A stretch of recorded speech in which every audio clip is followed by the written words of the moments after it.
Hello, and welcome to episode 17 of Things I've Learned from Barry Harris.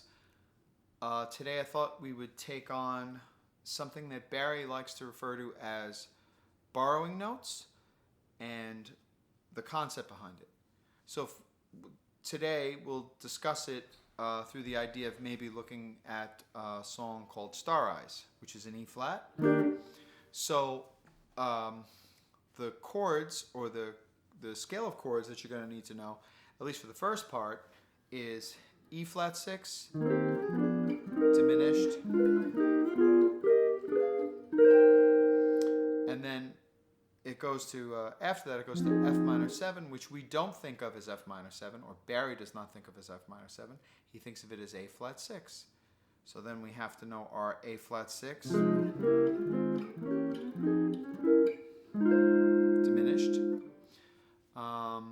And then maybe on the B flat 7, it goes to B flat 7 after that, but we can get into maybe B minor 6, which of course you have to know.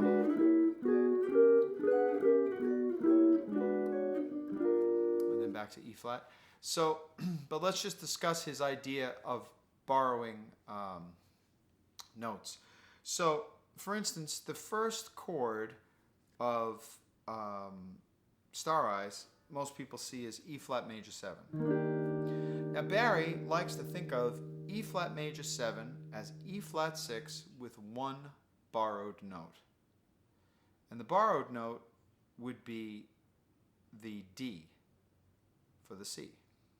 And the way he comes up with this is, if we say E flat 6, okay, then we have the diminished below it. We also have the diminished above it. And there is your D. So he's borrowing one note of that diminished.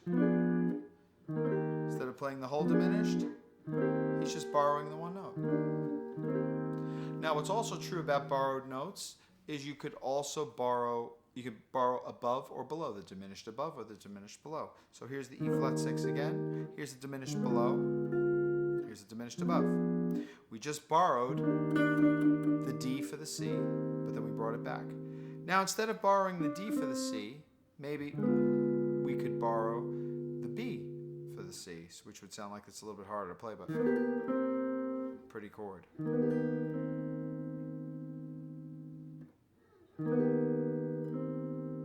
Very pretty chord. Now, you can take those type of things up the scale. So what he would do is say, okay, here's E flat 6, but here's a borrowed note. There's the first chord. Now, if we just take that exact chord up the E flat 6 scale, it would be this. That's the first one. The second one would be this. The third one would be this. So if we just take a look at those first three.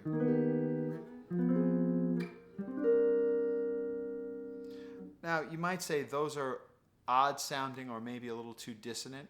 But remember, if you keep them in context and think about how you can resolve them, that's what makes this borrowing notes beautiful. So if we just did the first one,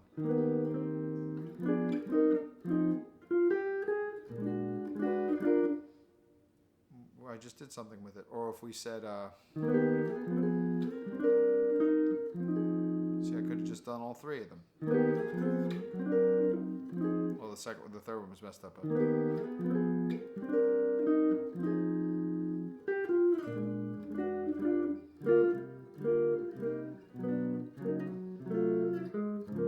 Okay, but we'll get into the next change after that.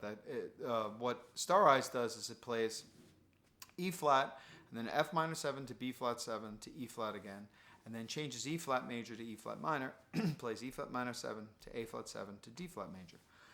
So it does basically the same change down a whole step. Right now we'll just look at the first part. So we just borrowed one note.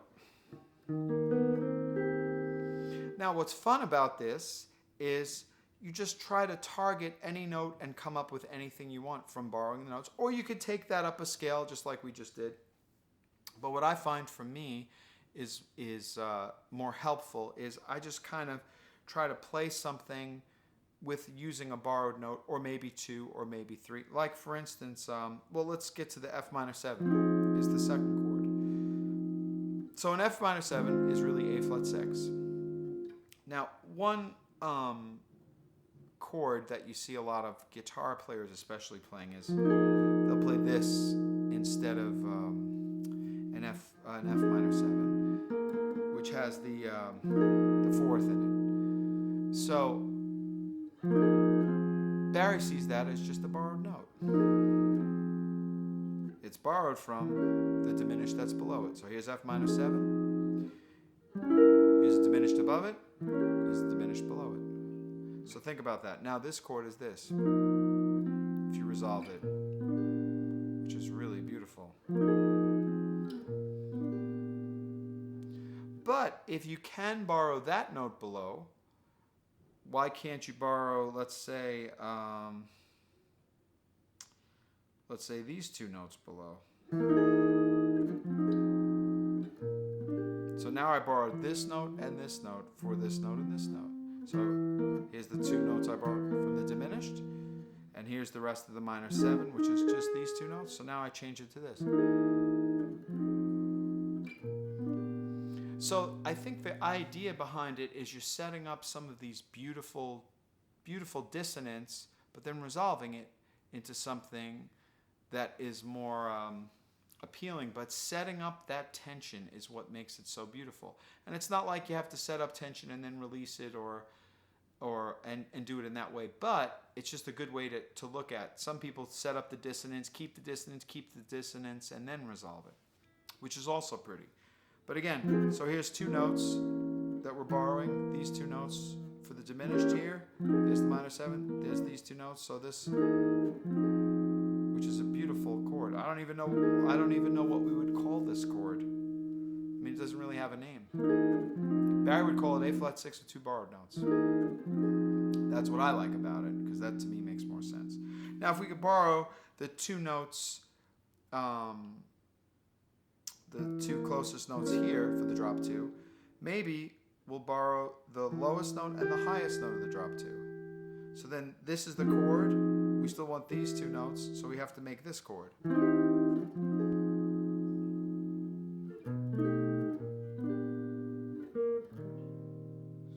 let me do that one again. Those are really beautiful.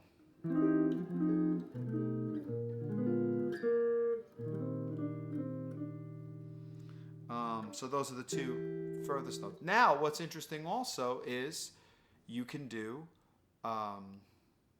you can borrow any note. So let's borrow some notes above. So you hear this all the time. You know, people play this all the time. But what maybe they don't think of is that that's a borrowed note from this diminished chord. So if you're playing that note, then you can also play this note, which is really beautiful. Or you can also play this note too, which is really pretty. Let me do that again.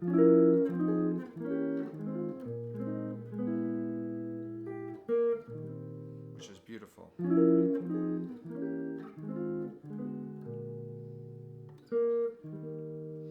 But so those three notes. Now, what's also nice is you could borrow a note below the lowest note. So this diminished again. You can maybe borrow a note above here. So how about these two? Which is really pretty. So let's try that.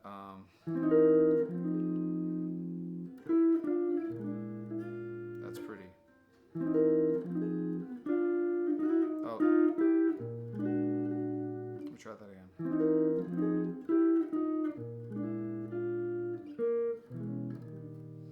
So you see, you can borrow your notes anywhere. Now, sometimes, let's do this A flat 6. And you've borrowed, let's say, there's the diminished above it, there's the diminished below it. So maybe let's try,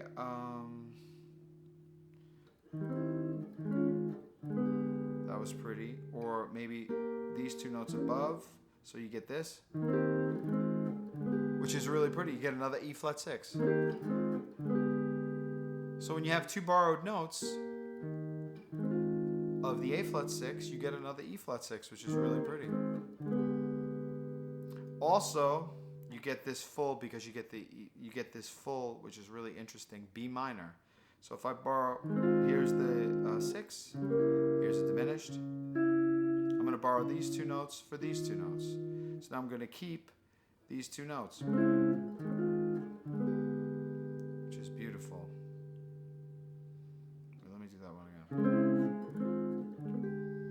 So let me just see if I can put that into tempo.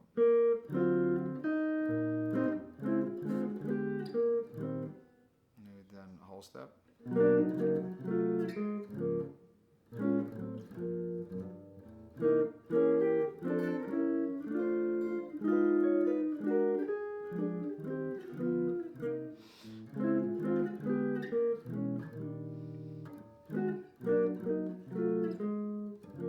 Oh, and then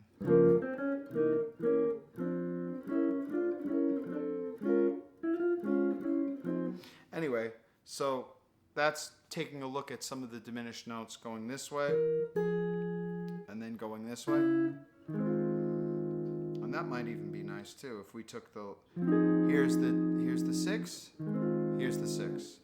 Here's diminished, diminished, diminished. Now if this one, if I just did those 2 notes and then played a full chord and then maybe did the same thing to this, so that you got the diminished below, which is this one, diminished above, which is this one, so you do this. So let's see how that sounds like. Oh,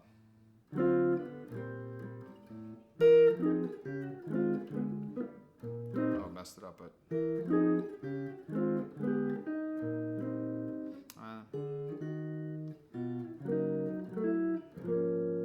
I mean, there's just so many different things that you can do with it. You know, if it's at a faster tempo, it's kind of hard. You have to work those things out.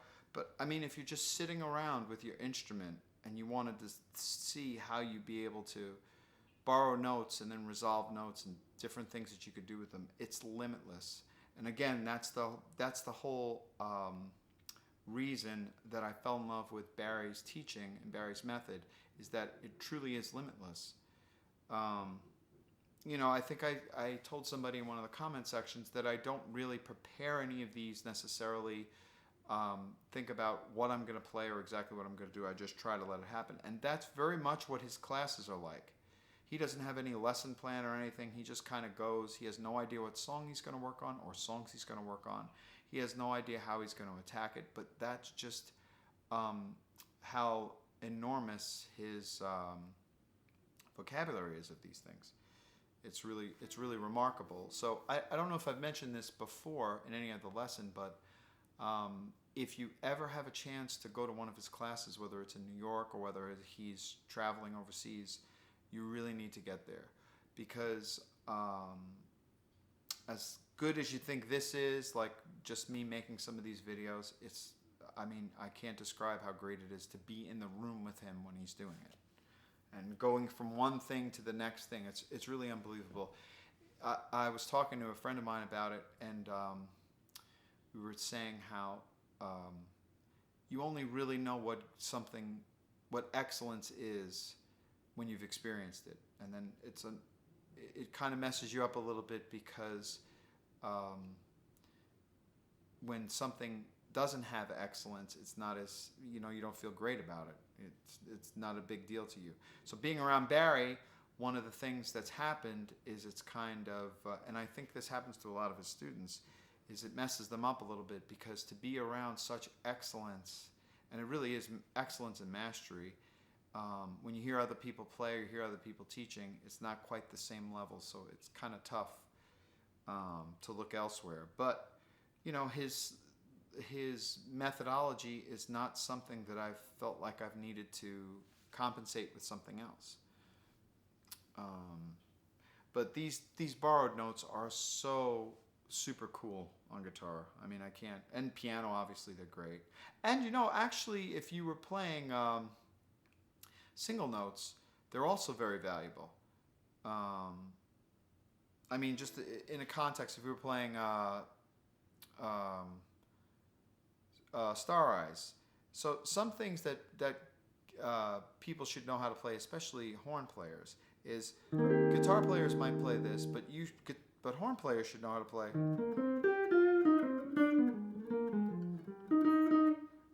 even this, which is, see?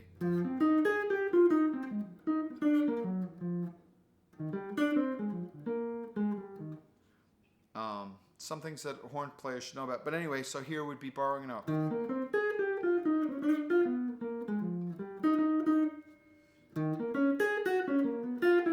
Oh, well, I went off time there. But that's a perfect phrase for it. So you say,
anyway,